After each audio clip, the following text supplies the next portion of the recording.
Hello, everyone, and welcome back to another episode of the Belgian Football Podcast. It feels like forever since we did one of these, but we are back. We're still here, and we're back for 2023. Scott, it's just you tonight. Joris is currently away, sunning himself. Maybe I don't know what the weather is over in Georgia, but hopefully it's very nice, and he's going to have a nice time listening to this back. But Scott, how you doing? How was your break? It was great. It's really good to be back. We've been away a little bit longer than we planned, but it's fantastic to be back to cover all your Belgian football needs. Exactly, and a lot has happened since we went away. Obviously, Belgium were just terrible at the World Cup, so we won't talk about that. New manager coming in at some point. Bobby Martinez has got himself a nice new gig anyway, so I'm sure he's doing fine. But we're here just to focus on the Belgian Pro League. Like I said, lots has happened, but let's quickly run through the scores from this weekend that's just passed. We're not going to go back across all the other games that took place around the Christmas break because we'd be here for hours. Friday night kicked off with Standard against Sint Truiden. That one finished 1 goal apiece. Bit of a comical final goal, and that one we'll get to. Eupen, they lost at home 2-1 to Charleroi, which ended up being a really big result given what else happened around the league. Cercle, they lost at home to Westerlo. Oostend lost to Solang 2-1. We definitely need to speak about that one quite a bit. Antwerp, they got back to winning ways. They beat Ghent 2-0. Big game of the weekend, obviously at the top, Genk against Scott Parker's Club Brugge. Who'd have thought we'd been saying that at this point in the season? That one finished 3-1 to Genk. Lots happened in that game. Zultevar again, a couple of new faces, changed things about there, that's for sure. 2-0 win against a really poor Mechelen. Anderlecht threw it away at home in the derby, even though they only had 10 men for most of the game, but they lost at home 3-1 to Union. And then Kortrijk left it late, but they got a win against Leuven 3-2. Plenty happened, no 0-0s, that's just how we like it.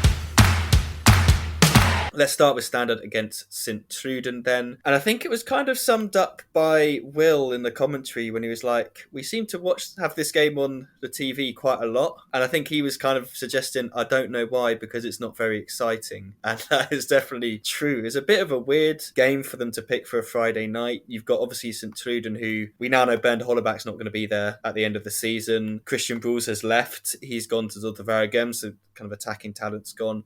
Tony Leisner apparently won't be there at the end of the season with his contract up. I mean, Alderkill might be off to Burnley. So it's a really weird time at Sint Truiden at the moment. And I generally thought it would affect them a lot more than it appeared to do in this game. They kind of played the way they normally do. Sit back, soak up, try and hit on the break. It frustrated Standard. They just couldn't really break them down. Obviously, Laskan's not there anymore.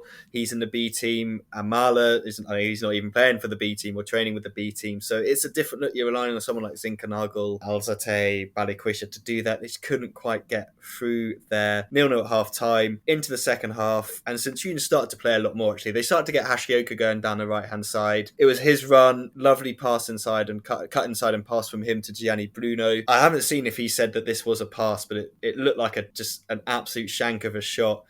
But it finds Daichi Hayashi at the back post. He taps it in. It's that combination again. Bruno Hayashi, they're so key to everything that happens at St. Truiden. Initially given offside, but it was miles onside. I can't remember who was playing him on at the back post, but Hayashi was miles onside. And it looked like that was how it was going to stay for the most part. St. Truiden, they go 1-0 up. Usually that's kind of, they're going to keep at it and they're going to stick with that. But they brought on Robert Bauer to solidify the defence, and it completely backfired as he completely air kicked the ball. Ball comes across to Stipe Prelika. He puts it in the back of the net. I don't know, Scott, for you, I don't think I've seen Prelika score a goal that's not within the 6-yard box yet, which is no shade, nothing of that of the sort, but I feel like he only scores in that really, really tight areas. Finished 1-1, which I think on balance was probably a fair result. For both teams, probably a little bit of frustration because I think St. Truiden with the amount of possession, Standard with the amount of possession they had would have liked to do a little bit better, but for St. Truiden, keeps them in the playoff 2 hunt. They're solidly in there, and it feels very much like we have no idea what's going to happen next season, but this season they're going to play for playoff 2 and they should kind of still be up there because they have got the quality. Yeah, well, I think it's really nice to see St. Truiden's form hasn't dipped since the big news that, the Bernd Hollerbach's off at the end of the season. And I was quite keen to see how that was going to turn out for them. But certainly since we've come back from the World Cup break, St. Truiden have really started very well, actually. Obviously, they had that fantastic result in the Cup as well against Club, which saw off Karl Löfgens in the end, ultimately. And they played pretty well, I thought. Marginally the better of the two sides, and will probably feel quite unlucky not to have managed to nick the win, but for a real defensive calamity very, very late on. from Robert Bauer. I know that Ronnie Dyler wasn't unhappy with the way Standard played. He felt that they played reasonably well in big patches in the game, and although they're a bit difficult to watch at times at the moment, Standard, because of the overall lack of quality there, they are playing not too badly. I think. I mean, it's incredible to think that they're not a million miles off playoff one, which is incredible actually. And all things considered, they're well ahead of schedule with where I would imagine they thought they would probably be with kind of all of the unrest in the squad, with losing players they'd rather not be losing at this point in time, and trying to bring in players at the same time in this window who in any way can improve the squad. It was a game that on the whole kind of lacked a little bit of quality, and it looked like it was going to finish goalless. To be honest, it was nice that we did get a couple of goals in the end, and I really did think St Truden were going to nick it, but I didn't see that Robert Barr mistake coming at all. But it was one of those where you just it was we had a bit of a laugh about it actually at the time, didn't we, when it went in, because it was that bad. For those who didn't see it, he goes for the clearance, hits fresh air, and it lands where you don't want it to land. Right on Perica, who couldn't really miss from where he was. So from Standard's point of view, they'll be delighted because it keeps them right in the mix for where they want to be. And in recent weeks, they've dug out some good results despite performances that maybe didn't warrant them getting any points. They had a great result at the Galamco recently as well, where they got a point when they were absolutely battered for most of that game. So they're managing through their team spirit really to kind of pick up points in games where probably don't deserve it at the moment, and that to me is a sign of a side that is kind of wanting to play for one another. And it looks today, a little bit of news on Standard, it looks like Abdul Tapsoba's been welcomed back into the A core of the squad as well. So that's an interesting development, that he appears to have been given another chance by Ronnie Dylan and his coaching staff. Yeah, I think they're also kind of getting to that point where they need players, don't they? Mm. Because they're getting to that. I can't remember, I've read an article about how they're struggling. They're going to be struggling to meet the Belgian quota potentially. So we're going to see a lot of young players, which is great. Like, we love to see some of the young players, and like the players like Chanak is obviously someone we really want to see. But it's good. Yeah, it's good to see Tapso back. I felt like he does have something to offer that team. He may have put the chance away that Noah Haya had. I mean, that was he really should have scored there. On St Truden, we've spoken about it kind of during the window when there was that. There has been that rumour about Gianni Brun to Charleroi, but I just don't think St Truden can afford to lose him, because I think you mentioned it in our conversation we've had before, Scott, where he's got 8 goals at the moment. Beneath him is Daichi Hashi with 6, and then it's Shinji Kagawa with 2. No one's got more than 1 assist now, with obviously Brules departing. It's those two together. They're so crucial to St Truden's kind of chances, because they're not a big attacking creative team. They need a little bit of those two at the top who they work very hard. They'll do the pressing, especially Hashi. Hashi, like, I lost count of the amount of times he turned flipping Leifis and Dusan. It was just getting stupid. Like, he's so strong, but it was just so simple. Like, he just rolled them constantly all game, and if he didn't do that, they just took him out. Like, I'm not going to get started on those guys at the back for Standard. I'm not the biggest kind of fans of of those two. I think they're not the best. Let's be honest. They do have their moments, but they're not the best. Dusan, I think he's a better penalty taker than he's a defender. But before we move on, I think as well for Standard, just kind of, I think they looked a lot better as well when Marlon Fossi came on for Meligoni. I don't know what you think. Meligoni's just like, he's a very weird looking footballer. He just doesn't look like a winger at all, because he's a giant and he's just lanky. He looks more like he'd be suited in central midfield to me, whereas like Fossi has the energy to get up and down on that right hand side, which I quite like, and I think he's been quite impressive when he's played. So it's going to be interesting to see what Standard look like at the end of the window, and it's also going to be interesting to see what St Truden look like at the end of the window, because if Alder Kiel goes as well, like, they're losing some youngsters there. And I think he's going to go in the summer. There's no doubt about that. But it'd be nice for them to at least keep him until the summer. But I know that our Vincent Company is very keen to get another one in, because I'm sure his just January window kind of shopping list is just Belgian players, really, isn't it? Anyone from the Pro League he's desperate for. Let's move on to Eupen against Charleroi. This one saw Ed Still against his former club, obviously the new man at Eupen. Felice Mazu at Charleroi, the new man there, back for a second spell in charge. And it was Still who got off to the better start.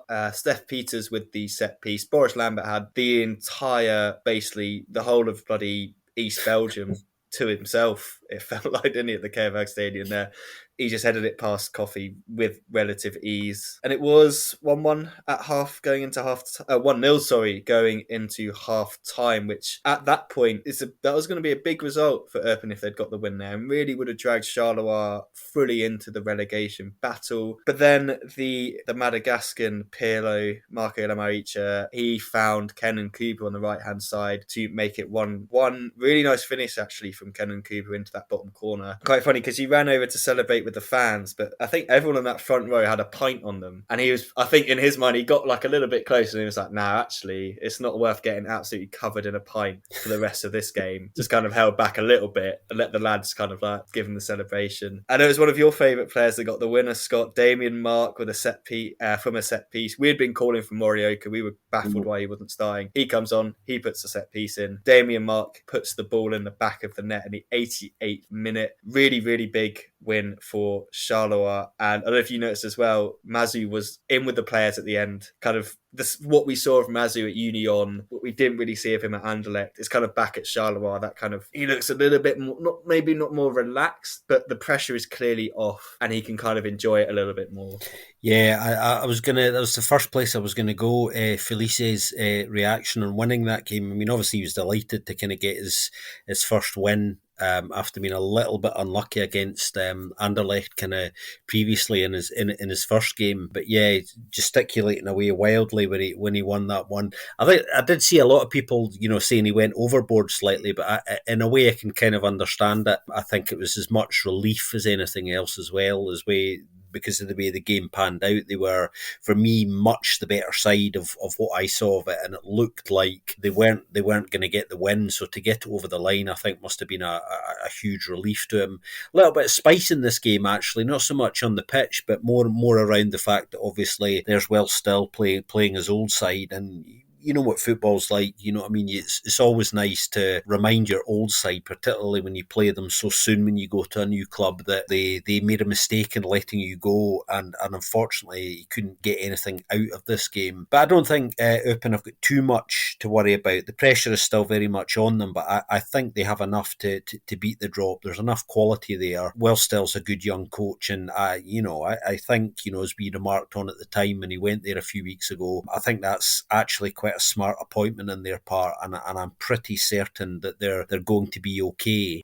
Interesting to see one of your favourite players, Mubarak Wakazo, no sign of him at all this weekend as well, so we did miss him. But yeah, Charleroi showing small signs of progress, I think, and I think they will be very encouraged by a performance like that. They've managed to reach a level there where if they play anything like that, I think in most games, then they will kind of start to pick up points. Still quietly uncomfortable territory for them. You know what I mean? They're still too close to that kind of drop zone to be anywhere near comfortable, as are a couple of teams, but they've certainly shown signs of an upturn in performance, which I think is going to be encouraging for them. And yeah, a bit baffled by why Morioka didn't start. We spoke about this, when we saw the team sheets, didn't we? That, it's one of those where I think you should just really be playing your best players. And for me, Morioka and Golazade really should be starting games, which they were for a long time for Charleroi before things started to go a bit pear-shaped towards the end of Will Still's time, and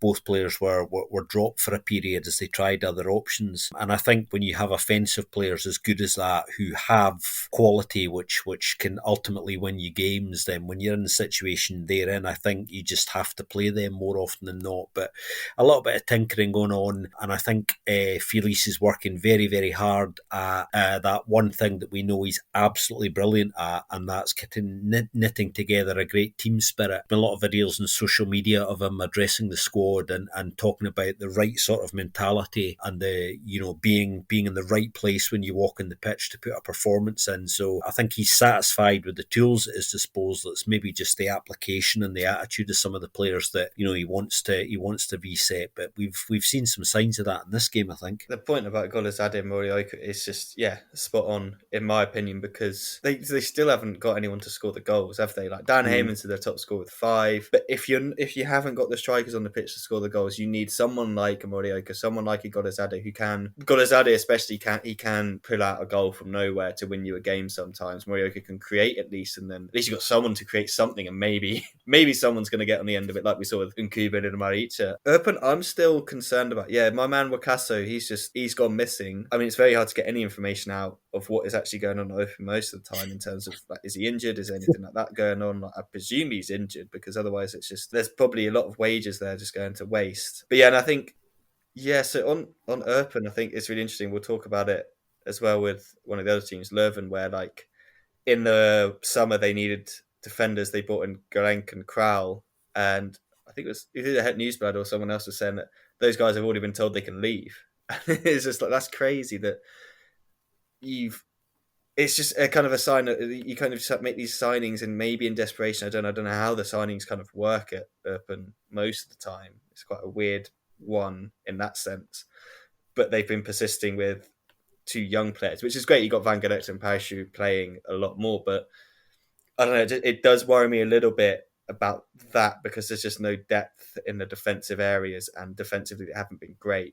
But I think there is enough quality there to stay up, and I think they've got a manager who can keep them up, and I think that's going to be kind of the crucial thing. But it's just getting crazy, crazy tight at the bottom at the moment. So let's move on to the next game. We'll stick with the relegation theme just for now, because it kind of links in quite nicely. And this result messed everything up, I think, for a lot of, well, especially for Oostend, but for a lot of teams. There's Oostend against Serlang. I think before the game, even on the Oostend, like the club website, they were saying this is a must-win game. And you know when, like, the official media's, like the official club media saying this is a must-win game, putting even more pressure on. Oostend coming in off the back of 2 defeats. Serlang, I don't think they'd picked up a point since October, so they were on a really, really, really bad run of form. And it looked like it was going to get even worse. Nick Betzner fired in a ball that kind of rebounded out from a corner. Really, really nice finish actually from him. That was one of 17 shots that Oostend had in this game. Only 3 of them were on target though, and that was the problem. They had a bucket load of chances. They really should have killed this game off within the first half. Within the first kind of half an hour, they could have killed this game. Thierry Ambrose had a couple of chances. Atanga had a couple of chances. Betzner had a couple more chances, and they just didn't put them away. And as always with football, you get punished. Cameroonian Stephen Vouet moved to Serang to play more football. He took advantage of some more football time. He put in a really nice finish in the 44th minute. Although I think Phillips could maybe have done better. I think he would even admit he could have done better with that shot. He did get his hand to it, and he's actually been pretty solid for them in goal. So it's quite frustrating, I think, for him. It wasn't great defending, really, from Oostend. They brought in Matej Rodin from Cracovia, Krakow-based team in the Extraklasse. And yeah, it just did. They looked like you could tell that Urgahide, Rodin, and Tangs hadn't really played much together. They were just all over the place. Wagner was causing them all sorts of problems. Ball kind of rebounded around, and yeah, Stephen Vouet finished that one off. It was that man Wagner then who got the second goal, but that didn't come till the 75th minute. Before that, obviously, Oostend had a load more chances, just couldn't find the net, and they were pushing quite high. And I think Serang loved that. They loved that Oostend were really pushing them and squeezing them and trying to just get the goal that they knew that if they could at least get 1 or 2 more, they could kill the game off. But they got punished. Wagner, I can't remember who provided the assist for this one, but it was a ball played in. I think it was Antoine Bernier, who's just been so key for them this year. He just played the ball across kind of the edge of the box. Wagner just took a couple of touches and fired it into the bottom corner. Phillips absolutely no chance with this one. And within, I think it was 8 minutes later, the side had Oostend just completely fallen apart. Urahide got his second yellow of the game, just a stupid tackle. I think it was on Sambu. I haven't gone back and checked, but I think it was on Sambu. And that's important because 2 minutes later, Robbie De Haas gets himself sent on, comes on, gets sent off for an awful tackle on Sambu. Like, poor Sambu was just, if it was him for the first one, just getting battered all over the pitch. He had a good game, actually. He was really up and down on that right-hand side, taking advantage of the really high pressing from Oostend. Between like the 75th minute and the 83rd, they'd gone 2-1 down. They had 2 players sent sent off. Still kept pushing, but they just, there's no chance they were going to score after that. And it's a little bit concerning, to say the least. It means they now drop into the bottom three. They gave Serang, who were dead and buried, and now within 4 points of safety, which is just wild. I don't think they're going to have enough, but it's just one of those games that Euston really couldn't afford to lose. It also means they've lost 4 on the bounce. Thalham obviously won the first game in charge, then they've lost the 4. There had been signs of improvement, but this game, it just felt like the real kind of the issues that Euston have popped up. Couldn't score. Obviously, no Fraser Hornby made a massive difference. And then just discipline completely disappeared on them, which was just, I can imagine Thalham was kicking and screaming at the team at the end, because it was just a nightmare kind of final 15 minutes for the team. Yeah, it's a particularly sore result, that one for them, I think, especially when you consider the other results this weekend, all really conspiring against them, which, as you say, has led to them dropping into the drop zone now, when in fact they were probably, particularly when you look at their fixtures over the next few weeks, not looking too bad in terms of their potential to kind of pick up points. But obviously, there were wins for Zulta and Kortrijk have managed to kind of leapfrog Oostende now, kind of swap places. So it's just been an absolutely awful weekend for the Koos boys. Unfortunately, particularly after the start to that game as well, really nice goal from Nick Spatner, who absolutely bashed it in within the first sort of 90 seconds of the game, which is always good in that situation, because you think, okay, early moment to kind of calm down and just knock the ball about a bit. And the game actually ultimately got away from them in the end. Obviously, they brought in a couple of players. You mentioned Rodan, Duomo's come in, and I understand today actually that they're showing some real interest in Hibs' young defender Ryan Porteous, who I've seen quite a lot of here in Scotland where I'm based, and he's a really fine young player, and I know there's a lot of interest in him at the moment from bigger teams in bigger leagues, admittedly, as well. So it'll be really interesting where he decides to go. But I think if Oostende are in for him seriously, then he has to consider that, because it's a club that I think Ryan Porteous could do very well at, and I know that Oostende have kind of prioritised trying to strengthen that back line a little bit more than anything else. You mentioned Fraser Hornby. I think him being out injured is a big factor as well, because he was actually playing pretty well and scoring for them before he picked up his injury. So they'll be wanting to get him back as quickly as possible, so that hopefully he's able to kind of rekindle that form, because it's probably no coincidence that they've really gone off the boil since he's been out of the side as well. So it's a tricky time for them and a bit of a concerning time, and I think we might see 1 or 2 faces coming in for them as well before the end of the window, which there's still plenty of time to kind of run, of course. But I suppose this weekend's results going against them as well is really just underlying kind of, there's not much room for error, even though the fixtures coming up for them over the next month or so are on paper anyway, of which the game isn't played. It's played on grass, everybody. Then it's worth remembering that they absolutely can't take that for granted, and it'll be really, really interesting just to see how they respond to that result, because that's one that could hit you quite hard psychologically, I think. Yeah, and they've got a huge game against Mechelen next weekend.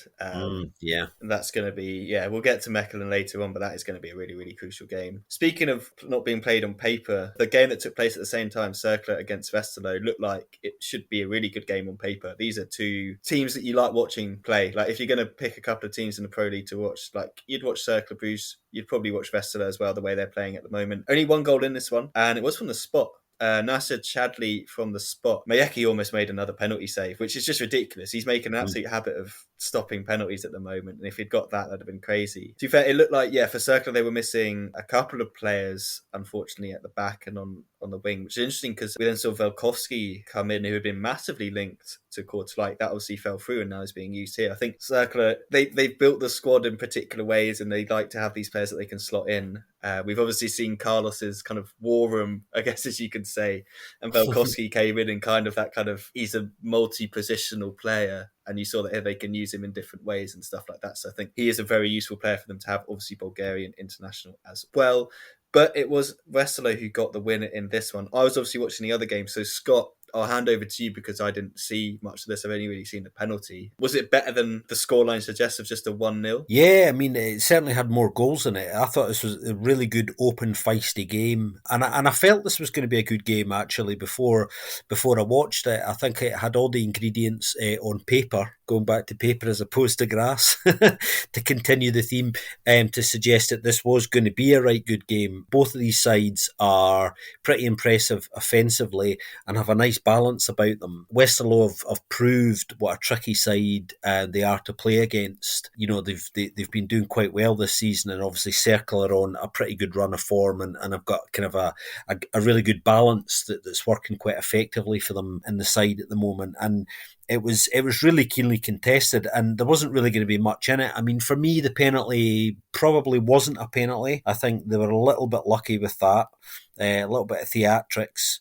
You know, managed to get in that penalty. Westlow getting themselves in front early, and for a lot of the rest of the game, you know, Cercle were trying to dictate the play, and largely being quite successful in that. You know, they put kind of quite a lot of pressure on Westerlo, who I felt defended really, really well on the whole. Maxim de Kuiper had another really good game. He's been having a good season, as we know. He was really quite impressive, I thought.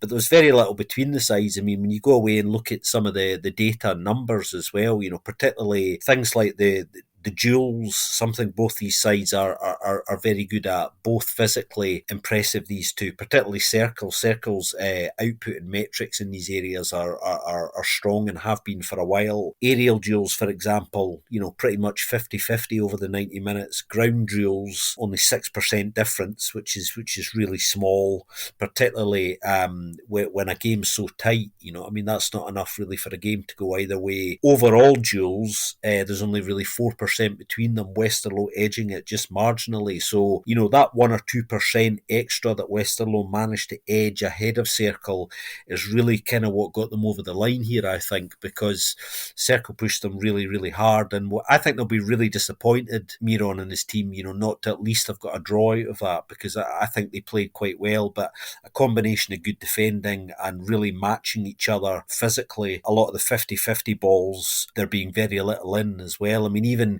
the dribbling between both sides, there's only really a sort of 4% difference as well. So the margins in this game are absolutely tiny, and ultimately it came down to, you know, a disputed penalty as well. But a really good open game, lots of opportunities created by both sides as well. I mean, Westerlo didn't hit a lot on target actually, but created more than you would have imagined. And, you know, Cercle having 11 shots, 5 on target. You know, most games you would get, you know, at least one goal out of that. You know, on the basis of you go back to the XG as well, and just having a look at that here just now, 0.70 on Cercle's part and 0.90 on, you know, not a lot in that at all. But a really fascinating game actually that did deserve more goals. I'm just glad we did get one in the end, because, like I say, it was a very open, creative game, and lots of good players and performances on show in this one, and it would have been a good game to have been at this weekend. I'm sure everyone who was at the Yam Bridal enjoyed this one.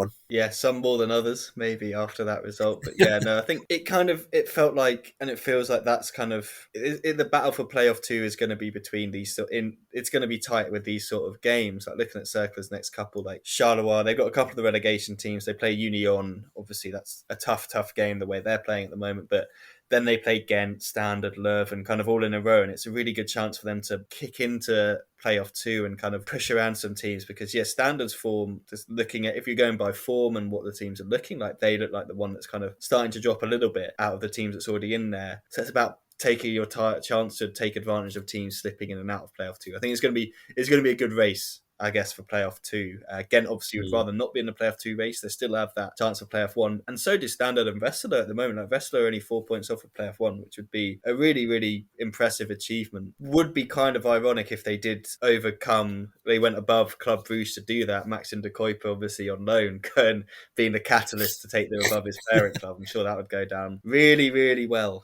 Amongst the Club Brugge fans. Speaking of Ghent, let's move to the big one that took place on Saturday night. And yeah, Antwerp finally showing starting to show a little bit more, like, more fun, I guess you could say. They're a bit more entertaining to watch, a little bit better. They ran out 2-0 winners in this one. Balikwisha with a really nice finish, actually, in the 10th minute into the bottom corner, left Nardi no chance. Could have had a couple more. I mean, Nardi was a little bit all over the place during this game. Mm. Just kind of, yeah, making weird decisions. Didn't quite understand. Interesting to see that Van Heisenbroek kind of changed things around a little bit. Mati Samwas, I presume, dropped. I don't know, for Hjul Saga instead. Just interesting because Samwas has been such a key player. Just, yeah, shifting things around a little bit, but it just didn't quite work for them. They then fell behind even further in the 64th minute when penalty was given. I just can't remember what happened for that penalty. Maybe you'll remember, Scott, and you can tell me a little bit later, but I feel like it was a little bit controversial. But Vincent Janssen stepped up and he made it 2-0, made absolutely no mistake from the spot. It's impressive at Antwerp when you consider that they're playing players in different positions. Stengs has come more central. He looks a much better player since coming more centrally. He's really started to perform a lot better. Looks a little bit more comfortable. It's interesting because he's been a winger most of his career, but in his central areas he looks good. Vermeeren, obviously the one to watch at the moment. People saying he looks like he's come, like, waltzed out of the Barcelona academy. A couple of people are saying, and he's looked impressive. He's looked pretty good. Starting to get there. We don't know what they're going to do in the transfer window. Obviously, you just never really know with Antwerp what they're thinking. Nainggolan's left. If you missed that, he's gone. He's completely free to do whatever he pleases, which I'm sure he will. But in the end, it was a good result for Antwerp, I think, just on the basis of their form before that World Cup break. They obviously then had that 3-3 draw with Westerlo the week before. They then come win this game at home against a side that are pushing them into for that playoff one spot. Because if the roles had been reversed, Ghent would then be only 2 points behind them in that race for playoff one. So it just keeps up that gap a little bit, closes the gap a little bit to Union. Still 10 points behind Genk, but I'm sure the fans there would have been pretty happy with that result. Yeah, I was pretty impressed with Antwerp this weekend. I thought it was a strong performance. I thought physically they were really strong and aggressive in all the right ways, and just kind of I think were ahead of Ghent when it came to all the 50-50s. I think it was a performance where they clearly wanted it a little bit more. They started harder and faster and were able to sort of maintain that intensity a bit. And Big Hein, just, Antwerp are definitely a bogey team for Big Hein. He doesn't have much joy against them, and hasn't for a long time now. And that streak has kind of continued. And a lot of the talk going into this game was actually about that, whether he'd be able to finally kind of get one over on them, and obviously not, as the result panned out. Yeah, Antwerp were really strong, I thought, and probably deserved, maybe more goals in this game than actually they got.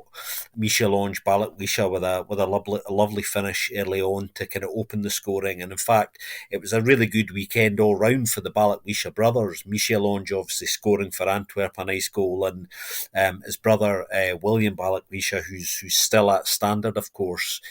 He had a pretty decent game this weekend. In fact, he's been good the last couple of weeks. His form has really been kind of positive.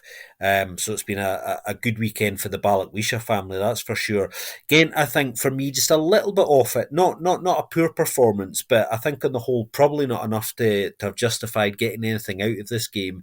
Didn't really create a lot, certainly in comparison to Antwerp, so probably didn't deserve anything. And again, it's just that slight inconsistency working its way in for the Buffaloes, in games where, they have to, hit a certain level to get something out of it. They've been a little bit disappointing recently, obviously dropping points here and then dropping points recently against Standard at home when they, as I was saying earlier, they kind of battered them and probably should have got the 3 points that day. So it's that kind of slightly ongoing frustrating situation for Hein where we don't quite know which Ghent we're going to get when they step over the white line. But having said that, they still are kind of more or less sitting where they would want to be in the table. So despite some disappointing results recently, since we've been away, they've not it's not harmed them too much. So I don't think it'll be too disheartened. I think the penalty very controversial. I mean, we could talk about that for quite a long time. I didn't feel it was probably a penalty. It's one of those where, what do you do with your hands? What's he supposed to do with that? Issues around intent. But of course, with VAR these days, intent is almost irrelevant. And very often, if a ball's playing against a hand, regardless of the positioning, quite often it's going to be given now. We've seen so many penalties similar to this where the player definitely isn't in fault and there's no intent, but it has touched their hand. It's unfortunate, and these sorts of penalties are given week in, week out now. So yeah, let's look forward to press conferences over the next few days where Hein has plenty to say about that, because I remember saying to you guys, minutes after that penalty was scored by Vincent Janssen, that I felt he'd be talking about this kind of all week, and he was very animated on the touchline as he always is, Big Hein, and I don't blame him. I kind of felt for him actually. It was one of those where when you see those situations going against Ghent, you know what I mean. You can feel his blood pressure raising from a million miles away. Yeah, I would not want to be a fourth official standing next to him when something doesn't go his way,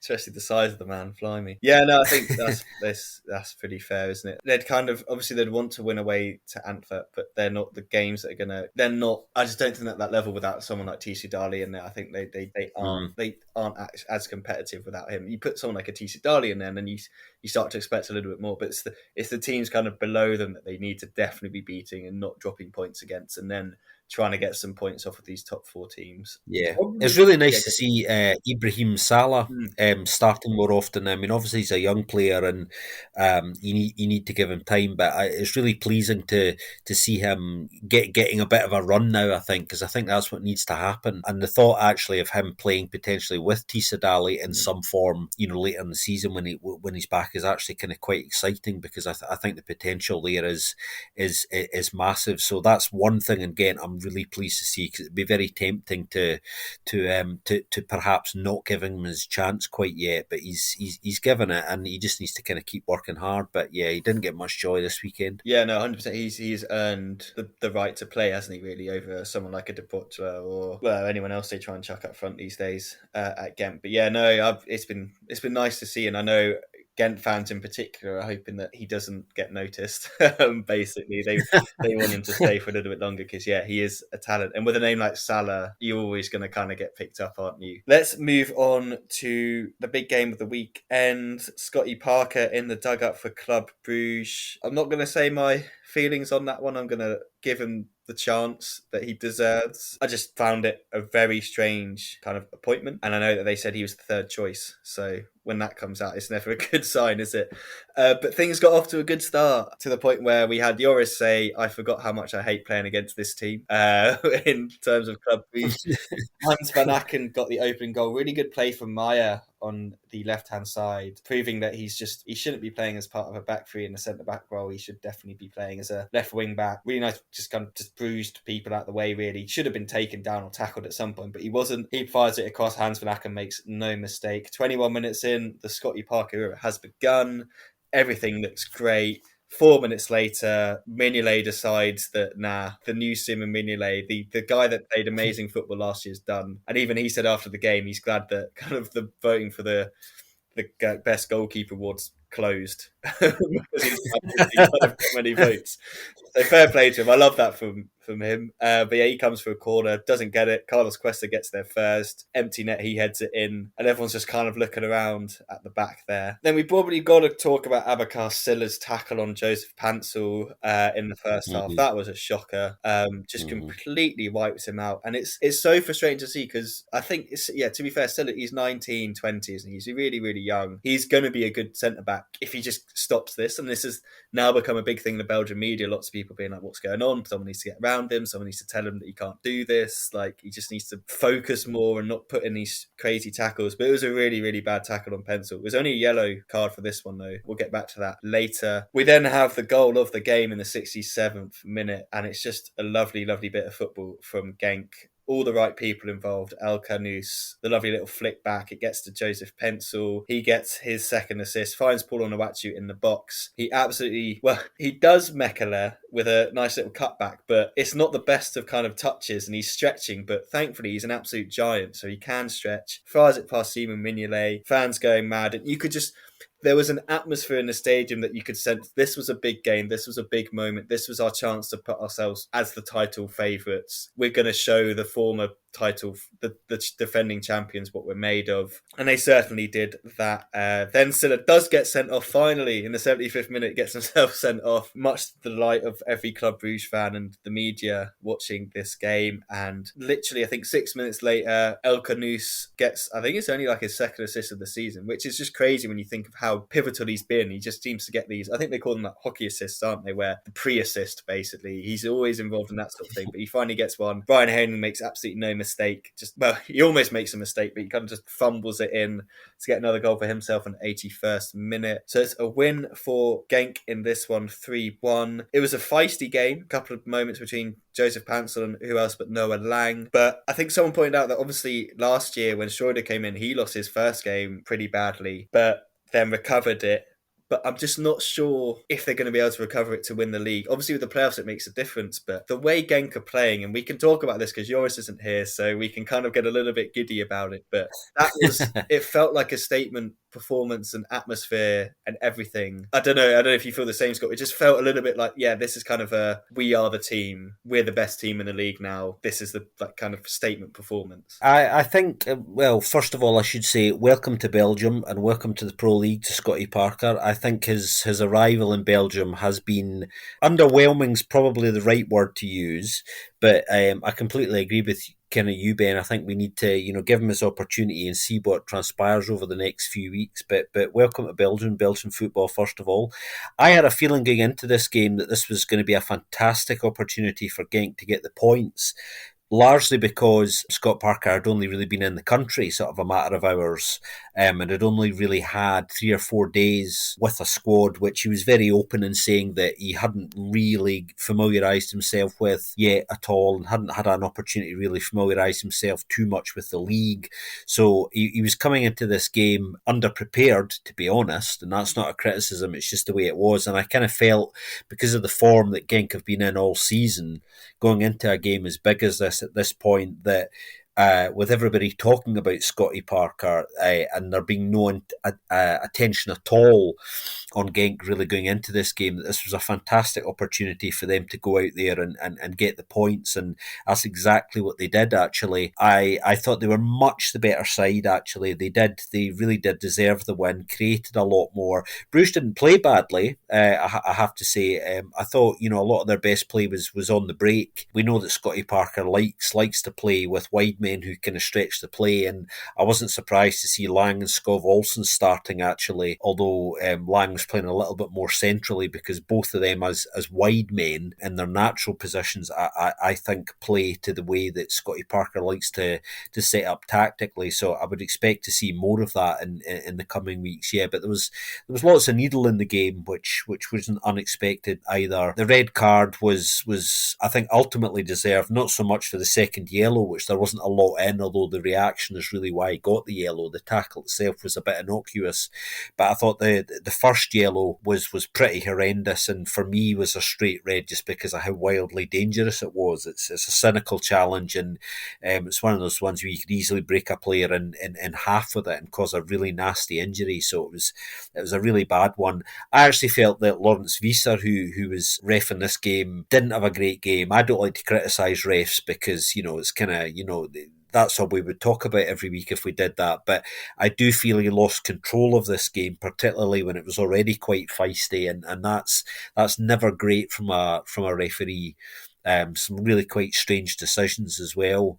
A decent game all round, and a real proper baptism of fire for Scotty Parker. And it doesn't get any easier for him because Club have their old friendly rivals Anderlecht next weekend in the big topper. Yeah, that's going to be a fun one. Two sides kind of wanting to get back on the winning ways.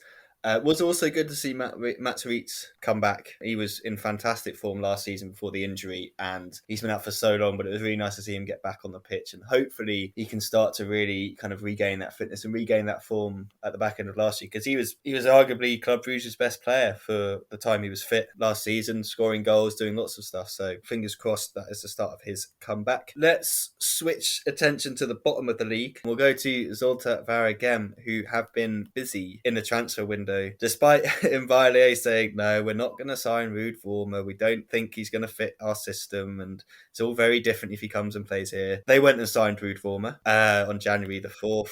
They also went and took advantage of Christian Bruhl's kind of contract situation with St. Truden. He wanted a 2.5 year deal, or 2 year, basically a 2 year deal. St. Truden were only going to give him one. Zoltavagem then said, we'll buy him and we'll give him a 2.5 year deal. So the clubs agreed. So they brought in Christian Bruhl's. They brought in Ruud Vormer as well. I think they just let Basim Salafi go. Forgot he was even there, to be fair. Just kind of disappeared. And it definitely, I don't want to just kind of be cliche and say it made an impact, but it felt like it made an impact in this game, having those two players straight into the starting lineup. I kind of felt like whatever people think about Ruud on the pitch, I felt like what he was going to bring in terms of that winning mentality, which can piss a lot of people off, because he is very competitive. He's very much like win at all costs, basically. But I felt like that's exactly what this team needed. It needed someone that's on the pitch, is going to shake them and grab people and like just get them going, really. And I just felt like that's what happened. They were really, really up for it. Bruhl's as well just comes in with that creativity. He's got that kind of ability to make things happen. Similar kind of position to what he was in when he joined St. Truden, when they brought him in to kind of keep them up. Sort of again, we're obviously hoping that they do the same. But it wasn't those two that got the opening goal. It was Nicholas Romens, who has been probably their best player this season. 5th minute free kick was just beautifully put into the top corner. Absolutely no chance for Thielen in goal, who was taking the place of Gaetan Kuk, who's ill, and Mechelen will hope he's back sooner rather than later. And yeah, also to Varagem in this one, they were by far the better team. They didn't have as much possession, but they just looked way more kind of up for the game, which was really concerning if you're a Mechelen fan, especially with all the stuff that's going on behind the scenes at the club in terms of takeover and finances and signings and all this kind of weird stuff. But yeah, halftime 1-0 to Zulte Waregem. End of the game, they had 17 shots, only 4 on target, but they had so many chances in the second half on the break, they just didn't put them away. Ruud Vormer then won a penalty, I guess we can say, against Dimitri Lavallée. Just kind of, it'll be the classic. If there'd been commentary, which I could have heard, it had been he uses his experience to kind of get dragged down or something like that. Like, the classic. And then we had to wait for it felt like 34 years before they actually gave the penalty, because they were just trying to work out if Vormer was offside, I think, from Gano's cut back across. I fully expected Vormer to step up and take the penalty, actually, just kind of given everything that was going on. But Gano stepped up. He made no mistake. I think that's 5 goals and 8 for him now, which is just, it's great, and it's exactly what they needed. And that was that. Zulsvar again get a win, 2-0. I think after the game, there was an interview with Thielen, the Mechelen goalkeeper, and he was like, I think people in the club need to wake up. I think he's talking about the players, not necessarily what's going on. He's like, we need to wake up and realise that we are well and truly in a relegation fight. They are only 2 points above the relegation zone. That's no wins in 4 now, 2 defeats, 2 draws. Can't really, I don't know. Yeah, Scott, you watched this one as well, I think, and I just felt really, really disappointed in them. It felt just really flat, lacked any kind of energy. I think the most real kind of fight I saw from them was when Rob Scoof started having a go at Siliani for dragging him down in the corner randomly. But a really, really flat performance from Mechelen compared to a really, really up-tempo, energy, desire, I think probably the big word, from Zulte Waregem. Yeah, I've been talking all season. It's kind of deja vu for me, really, because I'm going to do it again here. I just, it's the output drop-off for Mechelen for me. I think all over the park, the output levels since Franken left, I think have been kind of quite dramatic. Now, some of this is expected, of course. It's not a shock in a sense, but I think the feeling was that a lot of the players that come in the summer were actually decent signings, and none of them have really clicked. and contributed anything particularly positive yet. So I think that's very, very frustrating for them. Julian Ngoy and Jonas Malady, both players who I quite like, who I think were kind of quite good pickups for them, haven't made any kind of an impact. I still think they're searching, obviously, for the right combination up top. They still miss Ferry Droyf, who's been away for what feels like forever now. They still miss Kuipers, who's obviously at Ghent now as well, who did very well for them. So, I think there's quite a number of issues there. I think they're looking a bit shaky at the back as well. And another thing that I was thinking about them specifically this weekend is well, when you're talking about there being a flat performance, which there was, I think even that core quality that's still in the squad, Nicola Storm, Rob Scoofs, players like that, players who can bring quality and be match winners, are nowhere near the level that they can play at, and haven't been for kind of quite a while. So it's just an all round tale of frustration for them. And absolutely, they're right in the thick of this, and they need to start kind of picking up some points, I think, because again they can't get too comfortable. On Zalta, on the other hand, I felt this performance was much more structured. There was more control. And for a side that doesn't have very much possession, as Mbile liked to remind us recently, they had a little bit more this weekend, which obviously wasn't a coincidence. And what they did with it, crucially, was more incisive. Mbile's been saying all season, look, it's not the end of the world that we don't have a lot of the ball. It's about what you do with it. It's a similar story to Standard, really. They don't have as much of the ball as they would like, so have to be clinical with, their activity in the final third. And Zalta were decent this weekend and more structured in their intent. Penalty, I don't think was a penalty, but Ruud Vormer uses experience, as Ben was saying. It's definitely the way you would kind of describe that, to win that penalty. He's pretty much instantly substituted after they scored that, which I thought was kind of quite interesting. It was almost a recognition, job done. We appear to have got the game over the line. But yeah, big win for them, and I think they can go into the next few weeks psychologically in a much more optimistic place after that. They've had a big lift with those two signings, Bruls and Vormer, who are, despite being on the wrong side of age in their career, I think still have a lot to offer, particularly at this level. Obviously, Ruud's come out and said that his 2.5 year deal only kicks in if they manage to avoid the drop. Otherwise, he will be going back to Club Brugge. In the meantime, we're still paying most of his wages. But there's no reason now with that experience and those two players who have big influences on squads. They're big influencers, both of them in different ways, could potentially make a difference. So it's going to be really interesting to see if they can put a run together, because their fixture list over the next 5 or 6 weeks is pretty tough. And I was looking at it before this game thinking I didn't see a lot of points for them in there. So it'll be interesting, because they've got the opposite case. I was saying earlier, Ostend have got decent fixtures where you can see some points for them. Well, they didn't get anything this weekend, and Zalta managed to pick up 3 in a big game here against a side who are not too far away from them at the moment. So more reasons than there has been in quite some time for SAV to be feeling good about themselves. Yeah, 100% there. Yeah, their next fixtures are pretty horrific though, like you said. Was it Genk, Anderlecht, Westerlo, Club Brugge, and Union? I mean, the Club Brugge game, I don't know I don't know if Ruud can play in that one. I haven't actually seen what the deal is.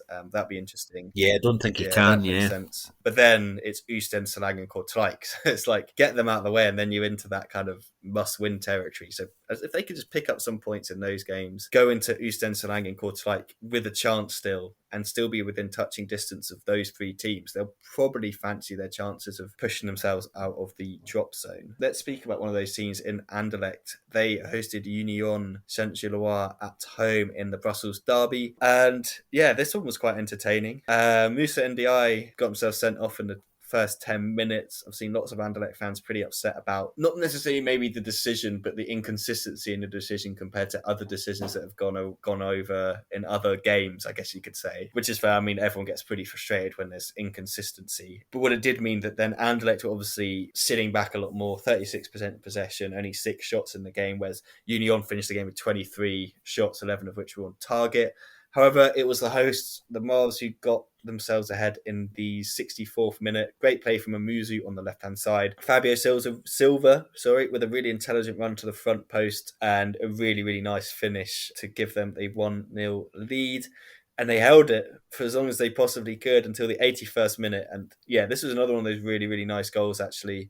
Just really lovely play. Cameron Puertas, who, whenever he comes on, he just looks a good player. He looks like he's good technically. He got a bit about him. His problem basically is just that the Tuma, Lazar, and Lennon have just been better, and there's nothing he can really do about that, unfortunately. But he was a really nice finish in the 81st. 6 minutes later, a strike from the aforementioned Lennon comes off Christian Arnstad, I think it is, who's been given the own goal, flies into the top corner, and then very final minutes, basically, Victor Boniface, really nice ball across to Simon Adingra on the break to make it 3-1. Obviously, great result for Union. Keeps them in the title hunt, keeps them pushing that, keeps them as the second best team in the league. But kind of interesting to see Anderlecht and kind of see the situation they're currently in, where they desperately want to find a striker to support kind of Silva. They can't really find one at the moment that they can afford.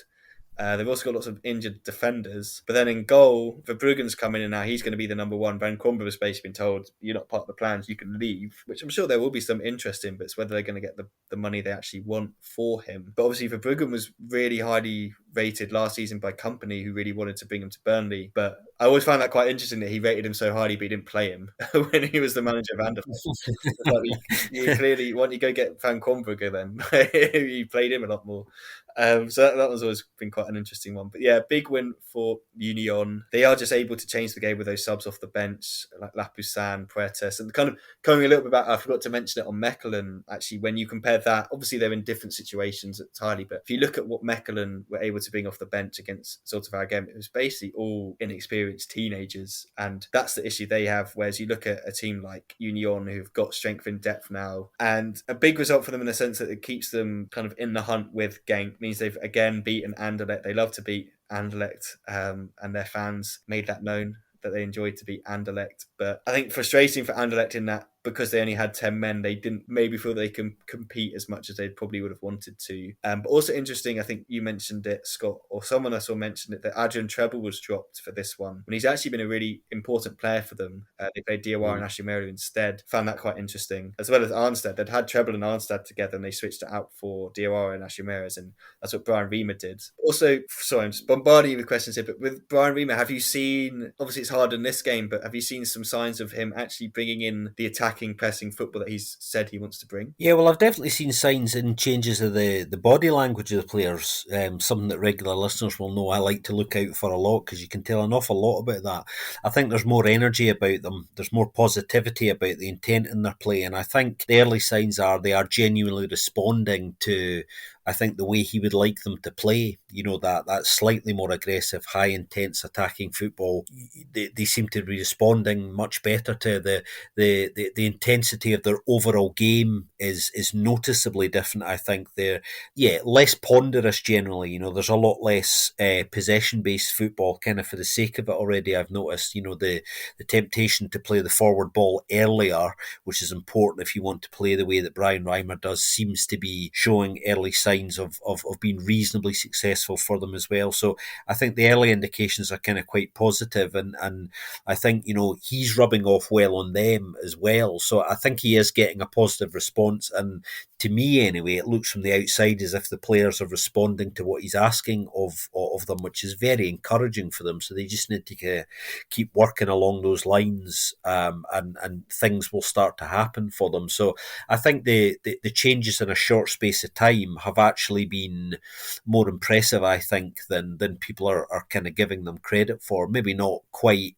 getting the results, obviously, they would look for kind of straight away yet. But, you know, sometimes these things kind of take time. But I've been pretty impressed what I've seen of them since Brian Reimer's come in, and kind of like some of the changes that he's made as well.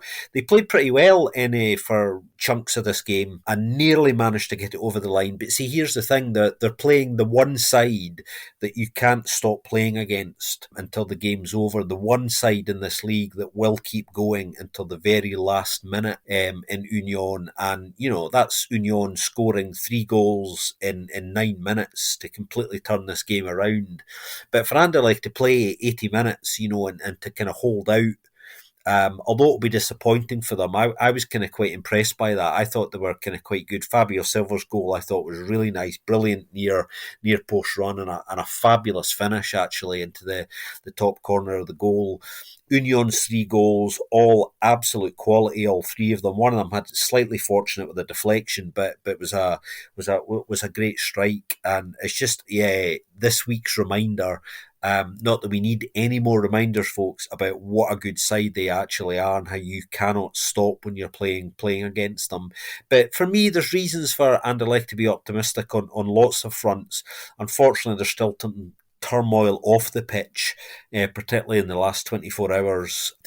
Stories that are yet to be confirmed about big changes at Nearpede at the academy, and that causing a lot of anger in the fan base again. So it's going to be interesting to see what the club confirm or not over the next few days as to who may or may not be running the academy there, because the communication between the club and the fans seems to be kind of lacking slightly again. But it's not all doom and gloom for the Moves at the moment, because I think on the pitch things are looking a little bit better. They just need to kind of keep working along the same lines for me. Yeah, no, completely agree once again. I was just checking as well. Like Union haven't lost since I think it's September the 11th, and that was against Genk. Which is just wild the run they've been on. That's in the league, obviously. I think they lost in the European games. Probably didn't actually. They probably came back and drew most of those games. I think they Yeah. did. So I just don't think they just haven't lost for so long, and most of the time they win. I mean, it's interesting you bring that point out specifically, Ben, because I was looking at some stats before this game, and obviously they went on really good, long, consistent runs last season, where they were so close to getting over the line. They've maintained similar form this season, if not better, actually, as we've talked about a lot. But I think with that win, I'm pretty sure now that that's their longest unbeaten run, something in the region of 12 to 13 games since 1959, something like that. So they're setting another club record, which is just extraordinary, and it's that consistency as well as the offensive output that's kind of kept them, right on Genk's tail, and very much title challengers once again. Yeah, 100%. They are one. Yeah, they're certainly in the title hunt, which is going to be great. It'd be a nice little title challenge between Union and Genk. Who'd have thought that? Have those two going about it? Wouldn't have thought that at the beginning of the season necessarily. Lots of us thinking Union would have a drop off, but they just haven't. Let's move to the final game of the weekend, which was Leuven against Kortrijk. Kortrijk have been pretty active as well in the transfer window. Brought in Martin Wazinski, comes in on loan from Charleroi. Martin Rigali comes in from Slovakian international, and Cristiliano Atemona joined from Hertha Berlin's B team, I think, or Hertha Berlin 2, they called them. None of those guys started. It was kind of the same old, I guess you could say, and they got off to a pretty bad start actually. Musa Altamari put Leuven ahead in the 9th minute. Really good finish from him. It was another assist which was given to Louis Patrice, who's I think he's in the he's joint top 5 assist makers in the Pro League, which isn't bad when you consider he plays right centre back. He's definitely leading the way for Leuven this season. They were quite interesting. You saw Rafa Holzhauser, who's been linked with a move to Axen Sexig München. That clearly hasn't materialised, or it's still being worked on, because he made a really rare start. Which was quite interesting. We'll definitely talk a little bit about their kind of transfer business at the end of the kind of the roundup. One of their new players had a bit of a mare. Kojikaru in goal. Felipe Avenatti just put a cross in the 43rd minute and just went through absolutely everyone. It was quite nice because Massimo Bruno was very quick to say, "I didn't touch it. This came straight from you," to Avenatti, which I thought was quite nice because I think he touched it by the look of the way the ball was going. So the big man gets a goal into the second half, and they've kind of pretty much turned it around. Oletsky Sic with the goal in the 51st minute. Lovely play from Faiz Selemani on the wing. Cuts it back to Sic, who's marauding in from kind of right back, right midfield. He fires it past Kojikari. Not much he could do about that one to make it 2-1 to Kortrijk. But bearing in mind, Sarang have won, Zultvagen have won, so the pressure was certainly on Kortrijk. That man, Louis Patrice, though, he gets his team back on level terms in the 76th minute. Free header from a corner. However, Avenatti, 92nd minute. How do you leave him unmarked? And just goes through Kojikaru again. So he really didn't have the best of games in goal, and probably a little bit biased, but I've been baffled why Nordin Yakas has been just sat on the bench the whole season when he's clearly such a good Mm. goalkeeper. So maybe this is a game where it's going to happen. You never wish ill on another goalkeeper like Kojikari. He's been pretty decent, but I've always felt Yakas is going to be a better goalkeeper long term, and I've been really interested as to why they haven't been playing him. Outside of all this, obviously you mentioned Holzhausen linked to 1860 Munich. Gamboa, who they signed in the summer, he's already gone back to his parent club. Santi Mingo, he's already been loaned out to Argentina. They signed him in the summer as well. And it just kind of sums up their weird transfer business that happened in the summer that I just don't think it was that good outside of Mario Gonzalez. Chiellini's been decent. He's kind of gone a little bit off the boil now. Mertens was really dragging him along at the beginning, and he's kind of maybe even injured as well. I'm a little bit, I think they've got enough points to be like not too concerned, and I think they will. Obviously, they had a good result against Club Brugge as well, so I don't want to ignore that. But I don't know, just something about their performance in this game and then their performance in the cup against Kortrijk as well. They were well beaten there, 3-1. Slight concern about Leuven just kind of dropping and not being able to recover it, because I just don't think the squad's as good as its position indicates at the moment. I think they've been kind of fortunate that some of those players have been in really, really good form. Getting someone like a Steve Shivers back would be really important for them and getting him playing again. But a really good result, massive result, obviously, for Kortrijk in the end. And under Bernstork, they look a lot better than Erpen did under Bernstork or Genk did under Bernstork. Like, this was that he's found the club that kind of is fitting more of what he wants and how he can kind of play and his style of tactics and stuff. Yeah, well, he's really hit the ground running there actually, and started wonderfully well. And it's amazing sometimes what happens when a coach goes in and there's a kind of clean slate. I think all of the messages that he'd been trying to communicate to the squad when he went in there about, look, this is a fresh start. You need to change our mindset. As how we approach the rest of the season, has already started to kind of bear some fruit for them. And yeah, they've had a hell of a start since he's kind of gone in there. On Avenatti, interestingly, he's now got 3 in his last 2, and I think is on 5 and 15 so far this season for Kortrijk. So we know this is his second spell at the club. His first spell was quite successful, so he's obviously very happy there. I know his wife and his family are, because he was talking about that this week, about how much they enjoy the city. So he definitely plays his best football there. But it's amazing really, because although those stats are an improvement, just to put this in context, I was having a look at the last 3 or 4 years, and to have 3 and 2 and 5 and 15 this season. This is a player who I think had scored something like 8 goals in his previous 70 appearances for his last 2 or 3 clubs over the last three and a bit years or so. So there is something about the Kerals and Kortrijk as a club and a city that allows him to play his best football, and I think Stork's got a number of players doing that now, and a big win for them. Obviously with Ostend losing slightly unexpectedly, that's allowed them to kind of leapfrog out of that bottom 3 now, which is massive psychologically at the moment as well. So really, really interesting to see if they can kind of continue this, because it's looking at the moment, from what I can gather, that Fayez Selimani might be hanging around at least until the end of the season as well. So that worry about losing him, which is still there, it's still up in the air, but the indications are at the moment that there's nothing close on that front, that they're not going to lose a player as influential as that as well. So the combination of that and the fact that Avenatti's now starting to produce a little bit of form for them, they've brought in a couple of players who I think are going to be interesting as well. This is a side probably quite surprised with the turnaround in a short space of time as well. Yeah, I mean, just compare it to the kind of the Adnan Kustovic era, it already feels a lot better, doesn't it?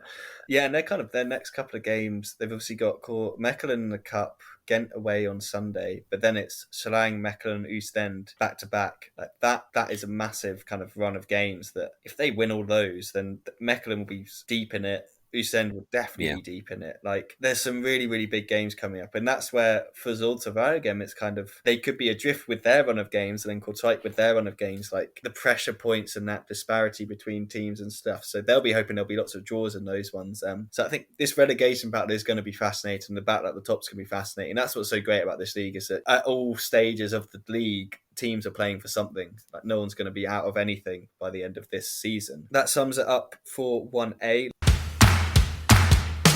Let's quickly, before we go, Scott, do you want to give us a nice little roundup of what happened and had been happening in the Challenger Pro League while we were away? Yeah, well, the BDI regular listeners of Belgian football and the BFP will know that the interesting thing is during the World Cup break, obviously there was a pause from the Pro League, but the Challenger Pro League kind of continued. So there's actually been quite a lot of activity match wise since our last episode.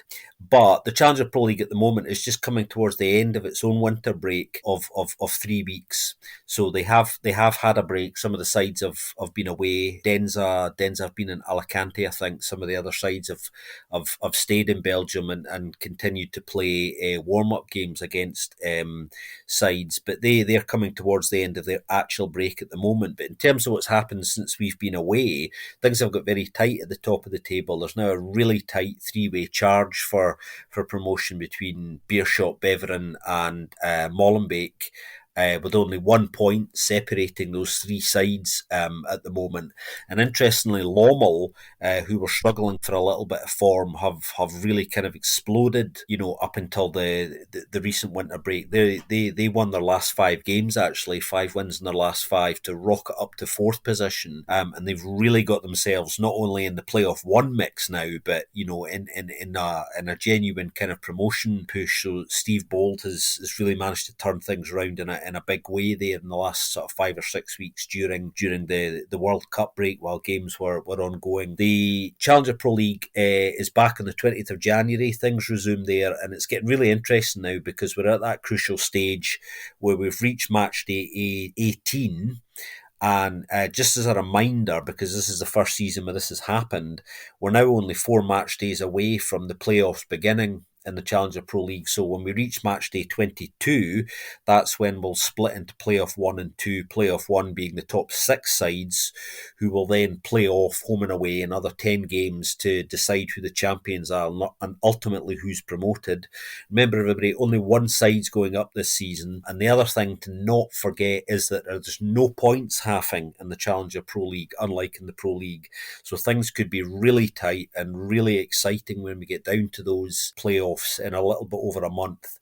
The bottom 6, playoff 2, again, 10 games, home and away, the sides will play each other, and the side that finishes bottom obviously will be relegated to the first national, the first amateur division. So we're really getting to a really exciting stage of the season, and it's definitely at that time where you cannot afford your form to collapse. Denza are a side to watch out for, actually, because they at the moment are in a playoff 2 spot, but their form's been pretty good, so it's going to be interesting to see over the next 4 weeks if for the remaining 4 or 5 fixtures before the playoff split, whether they can get enough points to kind of get into a playoff 1 position, because that's very much where they will be hoping to be. But it's getting really exciting in the Challenger Pro League, so kind of keep an eye on that over the next month, folks, because the playoffs there are going to be starting, and it's going to be getting quite exciting there, I think. Yeah, it always is down there, and it's always kind of feels like every game has something riding on it, especially with these kind of new players. So yeah, it's going to be really interesting to see how that kind of works out, actually. Kind of the first iteration of this new playoff system in the Challenger Pro League. I think that probably about sums it up for this first episode back. It probably is going to be the 2-man game for a little bit longer while Joris is away, but we may be lucky and get him to jump on a couple of them, which I'm sure everyone will agree would be great. But anyway, he's still keeping an eye on Belgian football and still keeping up with everything. Either way, Scott, as always, it's been a pleasure. Welcome to 2023. Yeah, it's been great to sit down again. It's great to be back and enjoy the Croquet Cup action this week, everybody. We've got some Belgian Cup action over the next 2 or 3 days before we even get back to league business this coming weekend. So plenty of action to watch and enjoy, and we'll see you next week. Yep, absolutely. We'll speak to you next week. Obviously, if you like what we do, please do leave us a review on your podcast app of choice. If you want to get in touch with us for anything, find us on Twitter. Just search for the Belgian Football Podcast. You can also find us individually there as well. But as always, thank you very much for listening to this episode of the Belgian Podcast. Thanks for coming back for another year with us, and welcome if you're new. You're just finding us for 2023. We hope you'll enjoy what you've just listened to, and we'll speak to you very soon on another episode of the Belgian Football Podcast.